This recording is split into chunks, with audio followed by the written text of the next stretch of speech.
నమస్కారం. సిటీ కృష్ణతేజ వార్తలకు స్వాగతం. ఇక వార్తల్లోని వివరాలు. తిరుపతి జిల్లా పర్యటన ముగించుకుని రేణిగుంట విమానాశ్రయం నుండి తిరుగుపయనమైన ముఖ్యమంత్రి నారా చంద్రబాబు నాయుడుకు అధికారులు, ప్రజాప్రతినిధులు సాదర వీడ్కోలు పలికారు. తిరుపతి పర్యటన అనంతరం శనివారం సాయంత్రం రేణిగుంట విమానాశ్రయం నుండి తిరుగుపయనమైన రాష్ట్ర ముఖ్యమంత్రి నారా చంద్రబాబు నాయుడుకు సాదర వీడ్కోలు లభించింది. రాష్ట్ర రెవెన్యూ, స్టాంప్స్ అండ్ రిజిస్ట్రేషన్ శాఖ మంత్రి మరియు జిల్లా ఇన్ఛార్జి మంత్రివర్యులు అనగాని సత్యప్రసాద్, ముఖ్యమంత్రి కార్యక్రమాల కోఆర్డినేటర్ పెందుర్తి వెంకటేష్, జిల్లా collector doctor S Venkateshwar, Tirupati జిల్లా SP Harshavardhan Raju, TTD chairman BR Naidu, additional EO Venkaiah Chowdary, జిల్లా joint collector Shubham Mansal, trainee collector Sandeep Raghuvanshi, Tirupati Srikalahasti ఎమ్మెల్యేలు ఆరణి శ్రీనివాసులు, బొజ్జల సుధీర్ రెడ్డి, తిరుపతి నగరపాలక సంస్థ commissioner Maurya, Srikalahasti temple EO Bapireddy, TUDA chairman dollars Diwakar Reddy, Tirupati deputy mayor RC Munikrishna, BJP జిల్లా అధ్యక్షులు Samanchi Srinivas, Yadava corporation chairman Narasimha Yadav, Srikalahasti RDO Bhanuprakash Reddy, Renigunta తహసీల్దార్ చంద్రశేఖర్, మీడియా కోఆర్డినేటర్ శ్రీధర వర్మ, రేణిగుంట మండల టీడీపీ అధ్యక్షులు మునిచంద్రారెడ్డి, పట్టణాధ్యక్షుడు మహబూబ్ బాషా, ప్రజాప్రతినిధులు, అధికారులు ముఖ్యమంత్రికి సాదర వీడ్కోలు పలికిన వారిలో ఉన్నారు. తిరుపతి శ్రీ కోదండరామస్వామివారి ఆలయంలో జూలై 20 నుండి 22వ తేదీ వరకు జరగనున్న పవిత్రోత్సవాలకు శనివారం సాయంత్రం శాస్త్రోక్తంగా అంకురార్పణ నిర్వహించారు. ఇందులో భాగంగా సాయంత్రం 6 గంటల నుండి సేనాధిపతి ఉత్సవం, మేధిని పూజ, మృత్సంగ్రహణం, అంకురార్పణ ఘట్టాలు నిర్వహించారు. యాత్రికుల వల్ల కానీ, సిబ్బంది వల్ల కానీ తెలియక జరిగే దోషాల వల్ల ఆలయ పవిత్రతకు ఎలాంటి లోపము రానివ్వకుండా నివారించేందుకు ప్రతి ఏడాది 3 రోజుల పాటు ఈ పవిత్రోత్సవాలు నిర్వహిస్తూ ఉంటారు. పవిత్రోత్సవాల్లో భాగంగా జూలై 20వ తేదీ యాగశాలలో పవిత్ర ప్రతిష్ఠ, శయనాధివాసం, జూలై 21న పవిత్ర సమర్పణ, యాగశాలలో వైదిక కార్యక్రమాలు నిర్వహిస్తారు. జూలై 22న యాగశాలలో వైదిక కార్యక్రమాలు, పూర్ణాహుతితో పవిత్రోత్సవాలు ముగియనున్నాయి. ఈ కార్యక్రమంలో ఆలయ deputy EO Nagaratna, AEO Ravi, ఆలయ ప్రధాన అర్చకులు, సిబ్బంది పాల్గొన్నారు.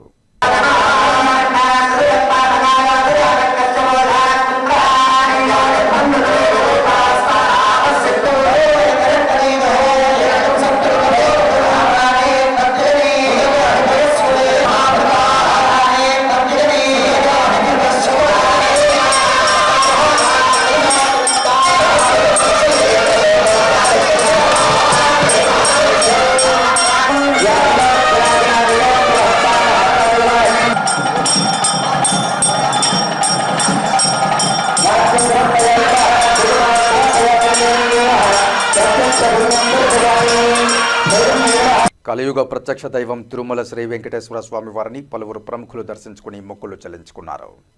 ఏపీ హైకోర్టు న్యాయమూర్తి రవినాథ్ తిలారి, ఎమ్మెల్యే భూమా అఖిలప్రియ వారి కుటుంబ సభ్యులతో కలిసి ఆదివారం నైవేద్య విరామ సమయంలో స్వామివారి ఆశీస్సులు అందుకున్నారు. వీరికి ఆలయ అధికారులు దర్శన ఏర్పాట్లు చేశారు.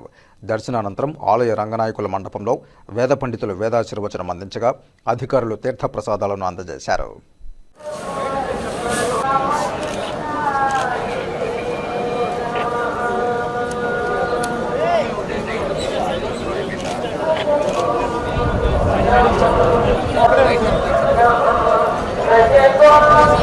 మస్టన్ శుద్ధిగా ఉంటాం, రోజు మస్టన్ శుద్ధిగా ఉంటాం.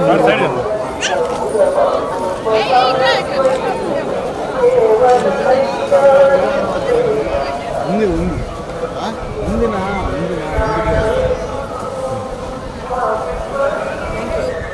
ఇప్పుడు కాసేపు ప్రకటనలు.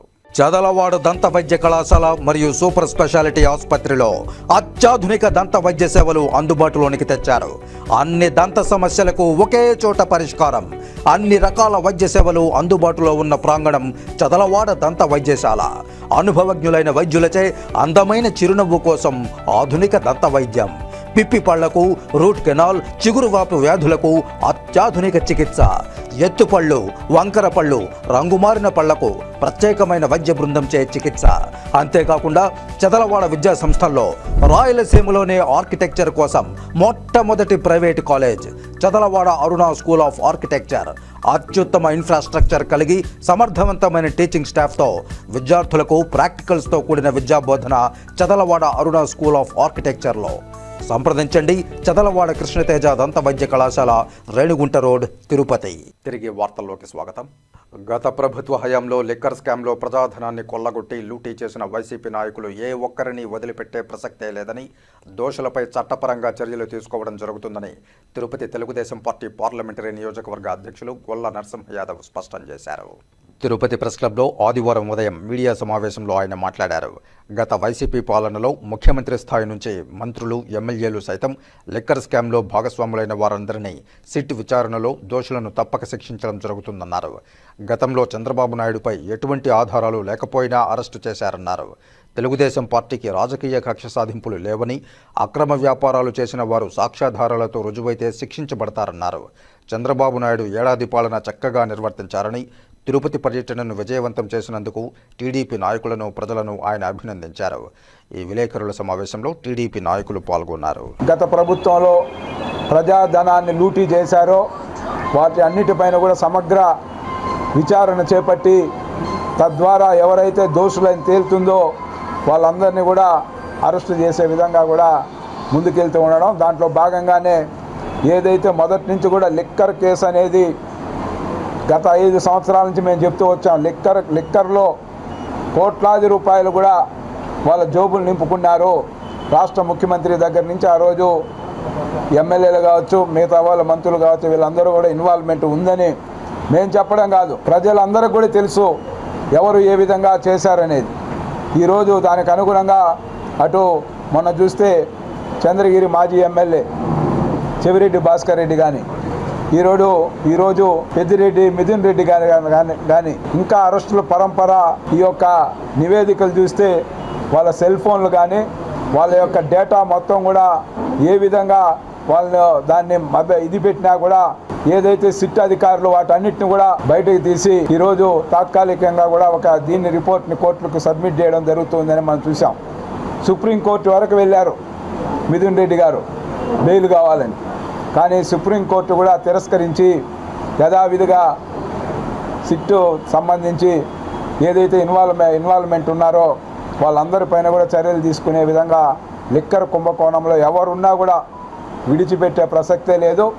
కాబట్టి ఈరోజు మిథున్ రెడ్డి రాజకీయ కక్షలతో కేసులు పెడతా ఉన్నామని చెప్తూ ఉండడం కనీస అర్హత కూడా లేదు మీకు. ఎందుకంటే అక్రమంగా, అన్యాయంగా నారా చంద్రబాబు నాయుడు గారి పైన అరెస్టు చేసే రోజుకి ఆయన పైన ఎలాంటి ఎఫ్ఐఆర్ కూడా లేదు. కానీ అక్రమంగా, రాజకీయంగా మీరు కుట్ర పన్ని ఏ విధంగా చంద్రబాబు నాయుడు గారిని అరెస్టు చేశారో ఒక్కసారి మీరు గుర్తుకు తెచ్చుకోమని ఈ సందర్భంగా తెలుస్తాను. మీకు రాజకీయ కక్షలతోటి, రాజకీయ కుట్రలతోటి ఎంతోమందిని తెలుగుదేశం పార్టీ వారిని పొట్టన పెట్టుకున్నారో వైసీపీ శ్రేణులు అనేది గ్రహించాలని కూడా ఈ సందర్భంగా కూడా తెలియజేస్తూ అక్రమ కేసులు పుంకాలుగా కూడా పార్టీ స్థానిక నేతల నుంచి రాష్ట్ర స్థాయి నేతల వరకు కూడా మాజీ మంత్రుల పైన దీని నిబద్ధతకు, ప్రజల యొక్క దీనికి ఎవరైతే ప్రజల యొక్క పాలనకు కానీ ప్రజల యొక్క సహకారాలతో రాజకీయాలు తరతరాలుగా చేశారో వాళ్ళ కుటుంబాలన్నిటిపైన కూడా ఏ విధంగా అక్రమ కేసులు పెట్టి నిర్బంధించి పోలీసులతో కొట్టించిన సంఘటనలు ఉన్నాయి ఈ రాష్ట్రంలో గత 5 సంవత్సరాలు కూడా గుర్తుకు తెస్తా ఉన్నాం. ఈరోజు అచ్చెన్నాయుడు విషయం కూడా ఒకసారి గుర్తుకు తెచ్చుకోమని చెప్తా ఉన్నాం. మేము అలా చేసే పరిస్థితి లేదు. ఏది కూడా ఎవరైతే ఇన్వాల్వ్ అయ్యి ఉండారో వాళ్ళెవరు కూడా కేసుల్లో నుంచి తప్పించుకోలేరు. కానీ ఈరోజు పదే మళ్ళీ రాజకీయ కక్షలు అవనే అర్హత ఆ పార్టీకి లేదు. ఆ పార్టీని రాజకీయ కక్షలు, రాజకీయ హత్యలు, రాజకీయ దాడులు, రాజకీయ రౌడీజం, ఇంకా కూడా అధికారంలో లేనప్పుడు కూడా ఏ విధంగా మనుషుల ప్రాణాలు తీస్తూ ఉన్నారో ఒక్కసారి గుర్తుకు తెచ్చుకోమని మిథున్ రెడ్డికి తెలియజేస్తూ, మిథున్ రెడ్డి కూడా అధికారంలో ఉన్నప్పుడు తిరుపతి ఎయిర్పోర్ట్లో ఏ విధంగా ఎయిర్పోర్ట్ అధికారి పైన దాడి చేశారో గుర్తుంచుకోమని చెప్తాను.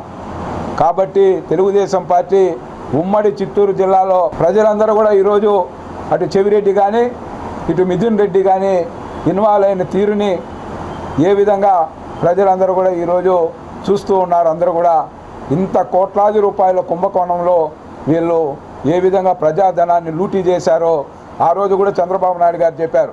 ఒక చిల్లర అంగడి రోడ్డుపై నుండే ఏదైతే ఫోన్పే కానీ ఇంకోటి కానీ పెట్టుకొని ఉంటారు, శనక్కాయలు అమ్ముకునే వాళ్ళు కూడా పెట్టుకొని ఉంటారు.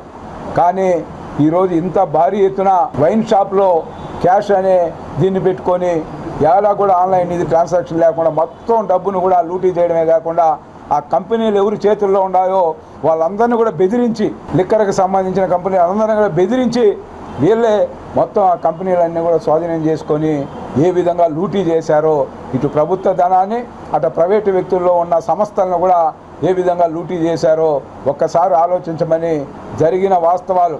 19 నుంచి 24 వరకు ఈ రాష్ట్రాన్ని లూటీ చేసేశారు.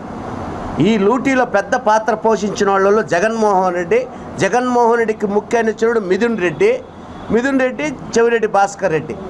మీరు ఎక్కడెక్కడ సంపాదనలు వస్తాయని చెప్పి రాష్ట్రాన్ని లూటీ చేసి అప్పులు పాలు చేసిన వాళ్ళు మీరు. ఈరోజు ఏదో కక్షపూరితంగా కేసులు పెడుతున్నారు అనేది. ఇంతవరకు నారా చంద్రబాబు నాయుడు గారు 14 సంవత్సరాలు ముఖ్యమంత్రిగా ఏ రోజు కూడా ఎవరి మీద కక్షపూరితంగా కేసులు పెట్టిన దాఖలాలు లేవు. మీరు విచారించండి, చూడండి కావాల్సి ఉంటే. మీరు కాకపోతే లాస్ట్ 5 సంవత్సరాలు సంబంధం లేని దానికి కుర్చీలు టేబుళ్ళ మీద కూడా కేసులు పెట్టి మాజీ స్పీకర్ని జైలుకు పంపించి అతని మీద తప్పుడు కేసులు పెట్టి అతను ఆత్మహత్య చేసుకునే విధంగా చేసింది మీరు. ఒక అతన్ని తీసుకొని పోయి ఒక దొంగను కొట్టినట్టు కొట్టింది మీరు.